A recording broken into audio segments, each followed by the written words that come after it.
Jamaah. Yeay. Oh jamaah. Yeay. Alhamdulillah. Udah gak sabar ya pertanyaannya pengen dijawab sama Ustadz Syah. Iya, apalagi sama tadi Maulana. saya kaget banget. Kenapa? Caca itu kalau baca pertanyaan nggak ada aneh ya. Titik koma. Salah- Nggak ada Dan titik koma. salah-salahnya titik komanya. Masya Allah, Masya Allah, Masya Juara Allah. banget. Ini tentang nafkah batin. Dasar S2. Belum, baru mau daftar. Oke, pertanyaan yang pertama adalah nih kan tuh kan Hebat hilang banget. jadi pertanyaannya kan Hilang Ustadz. Kalau aku deh tuh tuh. biasanya nggak bisa baca loh. Oke, Ustadz. Sekarang kita masuk ke segmen Tanya Dong Ustadz. Kami semua tanya dong Ustaz. Ustadz sih bilang saya nggak ada salah-salahnya, saya jadi salah kan? Habis ini dimarahin nih sama produser nih. Oke, pertanyaan yang pertama adalah Ustadz, Ya. Instagram dari hamba Allah. Assalamualaikum Ustadzah. Waalaikumsalam warahmatullahi wabarakatuh. Saya mau bertanya, saya lagi mengurus perceraian sama suami. Saat saya lagi mengurus perceraian, tiba-tiba ada laki-laki yang datang melamar saya untuk menikah. Saat suami mengetahui ini, ternyata suami juga ada niat mau rujuk. Ini yang mana? Ini laki-laki kebiasaan nih. Kebiasaan. Kalau ada aja nggak bersyukur, mau diambil sama orang aja. Udah gitu. Berharga ketika sudah ada orang lain. Suka begitu kan? Bagaimana baiknya pilih yang mana? Ustadz Syam jangan senyum-senyum aja tolong. Gini, mohon maaf ya, hati-hati. Ada namanya godaan, ada namanya ujian pranikah. Berarti ada seperti ini, godaan supaya dia terhalang. Hati-hati, jangan sampai itu bagian daripada ujian. Ujian memantapkan hati untuk bisa kembali. Nah, selama suami masih sah, kan belum cerai resmi. Sebaiknya kalau masih memang berpulang, lebih baik memperbaiki yang ada daripada memulai yang baru. Itu lebih baik. Lebih baik. disarankan. Paling bagus yang kita lakukan adalah melihat dulu untuk kedepannya, untuk kebaikannya, yang mana baiknya lebih banyak daripada keburukannya lebih banyak. Kita lihat dulu. Nah, paling bagus salat sunat istikharah lagi. Mohon maaf ya, berilah peluang suami untuk bisa balik lagi. Betul. Apalagi mohon maaf, mungkin astagfirullahaladzim, yang datang itu belum tentu kita tahu. Nggak ada jaminan. Nggak ada jaminan. Memang nggak ada jaminan. Yang datang itu lebih baik daripada yang sudah ada. Maka yang sudah ada itu lebih baik itu kembali lagi lah. Yang sudah ada aja daripada yang baru. Tapi kecuali ternyata sampai masanya udah jatuh talak, ada resmi, barulah bisa. Karena tidak bisa.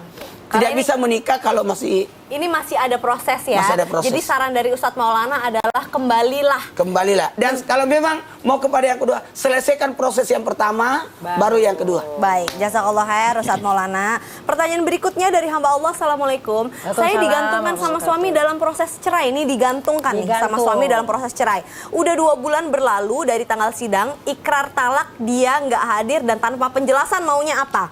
Anak-anak sampai dan keluarga saya sudah menanyakan ke dia dan keluarga besarnya tapi nggak ada hasil. Saya harus bagaimana karena dia terlalu arogan dan gengsi untuk bicara langsung dengan saya untuk ketidaksanggupannya menyelesaikan urusan perceraian. Untuk rujuk saya keberatan karena prinsip saya selama suami melakukan KDRT verbal dan selingkuh, maka saya memilih untuk berpisah. Ini yang tadi maksudnya nafkah batin nih Ustazah Lulung nih. Ini kan ya, dalam 2 bulan berarti kan nggak dapat nafkah batin. Ini bagaimana nih Ustaz? Jadi, astagfirullahaladzim, kalau kita ngomongin masalah, ini udah urus perceraian, udah proses nih, tapi ternyata suami nggak datang-datang, ya kan? Gimana caranya? Ya, kalau kita ke Al-Quran sih ya, mohon izin ya, dalam surat Al-Baqarah ayat 229, jika kamu tidak bisa atau tidak dapat menjalankan hukum-hukum Allah, maka kamu bisa yang namanya menebus dirimu dengan cara apa? Hulu. Dia nggak mau ngurusin nih, kita tanya, ini mau diurus apa kagak nih? Kalau enggak nih saya ngurus nih, bahasanya gitu loh. Jadi kalau laki-laki ucapin talak, kalau perempuan adalah hulu, dia yang menebus. Tapi tetap, apalagi pemerintah yang memutuskan. Hakim. Gitu. Hakim. Jadi kalau suami menggantungkan kayak gitu tetap semuanya ada di tangan di hakim juga. Karena juga. memang di Al-Quran dinyatakan lepaslah dengan baik atau tahan dengan baik. Jadi harus baik-baik.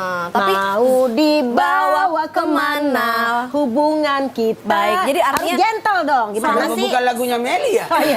Yang itu tuh yang gantungkan cintaku. nggak boleh kan berarti Boleh. suami menggantungkan seperti itu nafkah batin yang nggak dikasih zolim dong. Zolim sering banget. Baiklah kalau begitu Ustadz Syam, bukan berarti kita yang duduk di sini jadi lebih baik, juga kita lebih berpengetahuan lebih gitu, enggak. Tapi kita di sini sharing dan sama-sama pengen belajar. Nah tentunya sebagai manusia kita pengen dong Ustadz Syam, gimana caranya supaya kehidupan rumah tangga kita itu harmonis, damai, menyejukkan hati kita, dan tentunya jauh dari kata perceraian. Insya Allah Allah melindungi rumah tangga kita masing-masing. Dan gimana? Mohon muhasabah dan juga doanya. Silahkan. Bismillahirrahmanirrahim. Jamaah Islam itu indah yang dimuliakan Allah Subhanahu wa taala. Ibadah terpanjang yaitu ibadah pernikahan. Tentu saja tidak lepas daripada godaan orang-orang ataupun yang ingin memisahkannya, baik dari golongan jin ataupun manusia. Minal jinnati wan nas. Mereka tidak ingin kita beribadah kepada Allah Subhanahu wa taala. Karena sejatinya seorang yang beriman disebutkan wa ma khalaqatul jinna wal insa illa liya'budun. Sejatinya kita hidup di dunia ini hanyalah untuk beribadah kepada Allah Subhanahu wa taala. Maka tentu saja pihak-pihak seperti syaitan tidak menyukai ibadah tersebut. Maka datanglah ujian silih berganti di dalam rumah tangga kita. Dalam Al-Qur'an disebutkan wa'ashiruhunna bil ma'ruf, maka pergaulilah mereka istri-istrimu dengan cara yang ma'ruf, muliakan mereka. Kalaupun harus berpisahlah dengan jalan yang baik. Kalaupun mesti berpisah, maka perpisahan itu hanya untuk mengurangi atau menghilangkan kezaliman-kezaliman yang ada, bukan malah justru menzalimi satu pihak yang ada. Maka perpisahan karena Allah, pertemuan karena Allah, dan kembali lagi bersama karena Allah Subhanahu wa taala, itulah sejatinya seorang yang beriman kepada Allah Subhanahu wa taala. Bismillahirrahmanirrahim.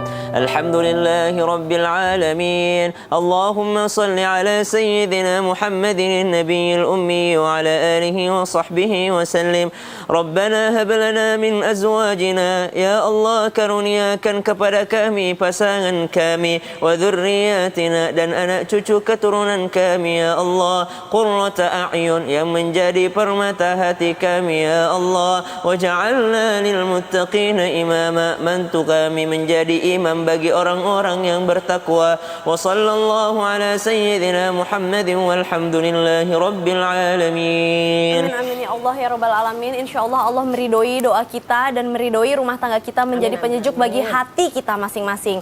Dan sekarang saatnya saya Caca Frederica mewakili seluruh tim yang bertugas di Islam Itu Indah mohon pamit undur diri. Terima kasih banyak kepada guru-guruku, terima kasih banyak juga kepada jamaah Islam Itu Indah, dan insya Allah besok tetap saksikan Islam Itu Indah jam 5 subuh hanya di Trans TV milik kita bersama. Jamaah jamaah, alhamdulillah. Salatullah